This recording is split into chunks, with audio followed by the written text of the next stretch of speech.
And impeachment is on. Speaker Nancy Pelosi asking House Democrats to move forward with their impeachment in the House is a go. House Speaker Nancy Pelosi announcing a major escalation of the Democrats' investigation.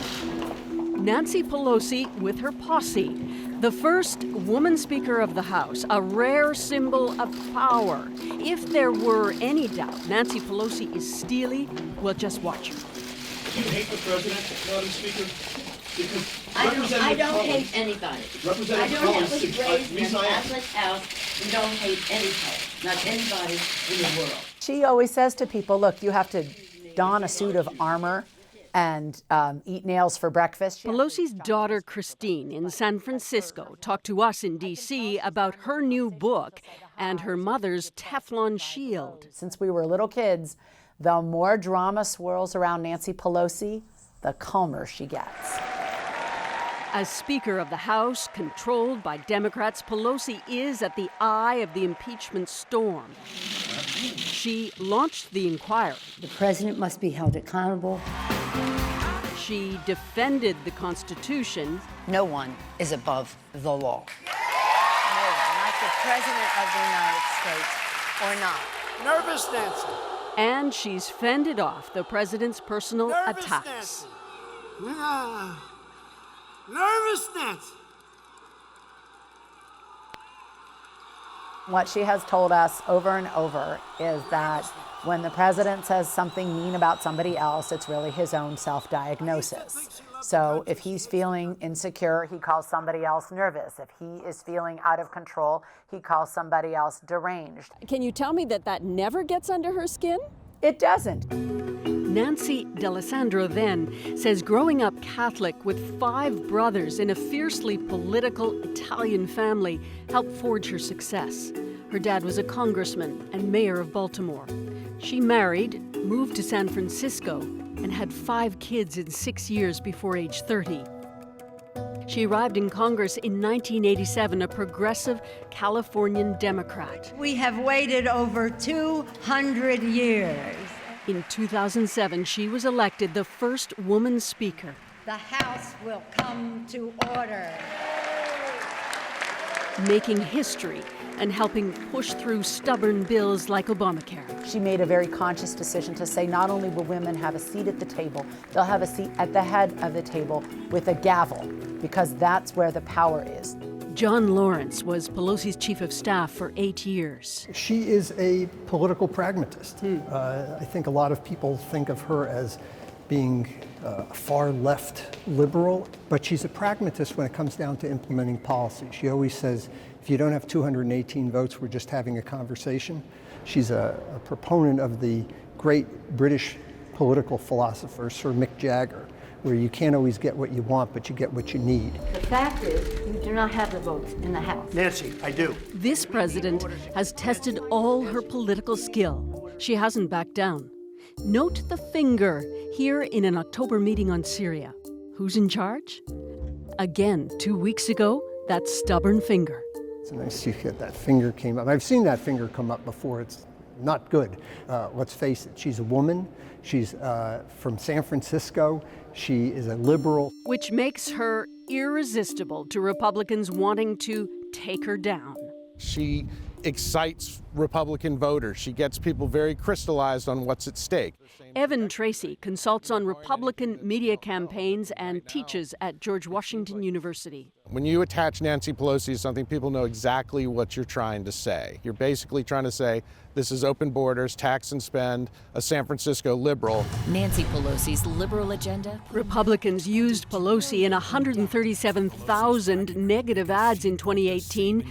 Expect more in 2020, focused on impeachment. Isn't it time to elect someone who represents Idaho's values, not those of San Francisco? She's very good at politics, but she's also fair game. And that's why you're going to see her as a major part of Republican advertising. Because again, it's just easier to say Nancy Pelosi than it is to sort of give you a laundry list of bad liberal ideas. What she always says, if you are effective, you will be criticized. What you can do is face it and respond with strength and courage. She'll need all of that. But the word impeachment to me is a very, very ugly word. It's a dark, ugly word. While impeachment could tarnish this president, it could also be her downfall. Pelosi, who, by the way,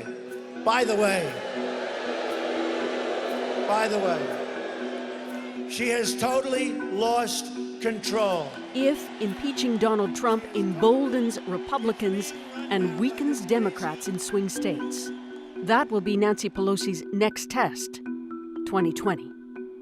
Susan Ormiston, CBC News, Washington. So with Pelosi poised for that vote, a lot is at stake.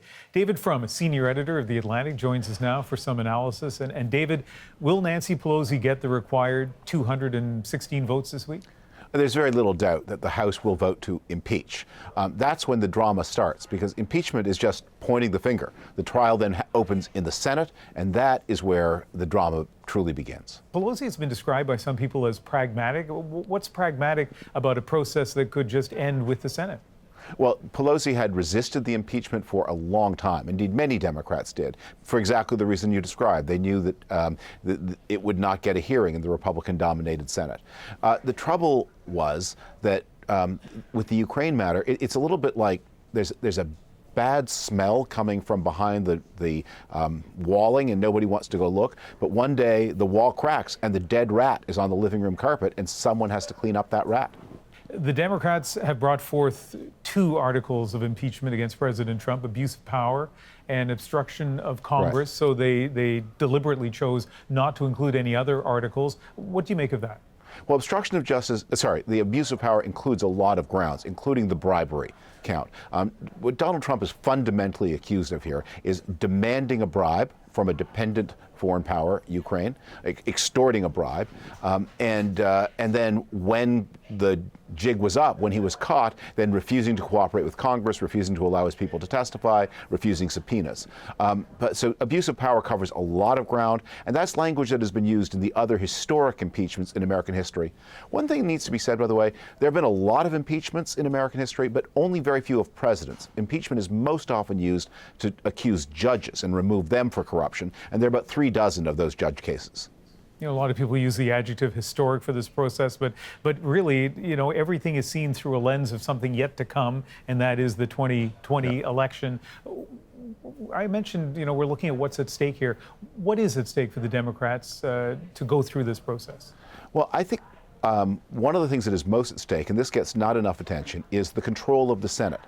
I don't think there's a lot of doubt that Donald Trump will get away with it in the Senate. It's also very clear Donald Trump is a very unpopular president and will have great difficulty getting reelected. There are a number of senators from states that are Republican senators from Democrat-leaning states, Cory Gardner in Colorado, Susan Collins in Maine, senators in Iowa and Arizona, who have to balance their loyalty to their party and the president who heads the party. Most of them don't like him very much, but there it is, he heads the party, and their own personal survival. And so there are 4, maybe 5 senators who have some very difficult calculations to make in the coming weeks. That's the coming weeks. What about the coming days? What do you expect to see? Well, the impeachment process is going to unfold before Christmas. The House will probably vote before Christmas, and the Senate will take up the matter sometime, maybe as early as the first week of January. And then there's a tremendous battle because the more rational Republican senators, the ones who are connected to this world, want to wrap this thing up fast. They know that the evidence is all terrible for the president, so they just want to vote and get it over with. Donald Trump, though, wants a process that will allow him to accuse everybody and do in the Senate what he does every morning on Twitter, give air to all these crazy theories he holds. And the Republicans in the Senate are terrified that he will insist on doing that, but he may just insist on doing that.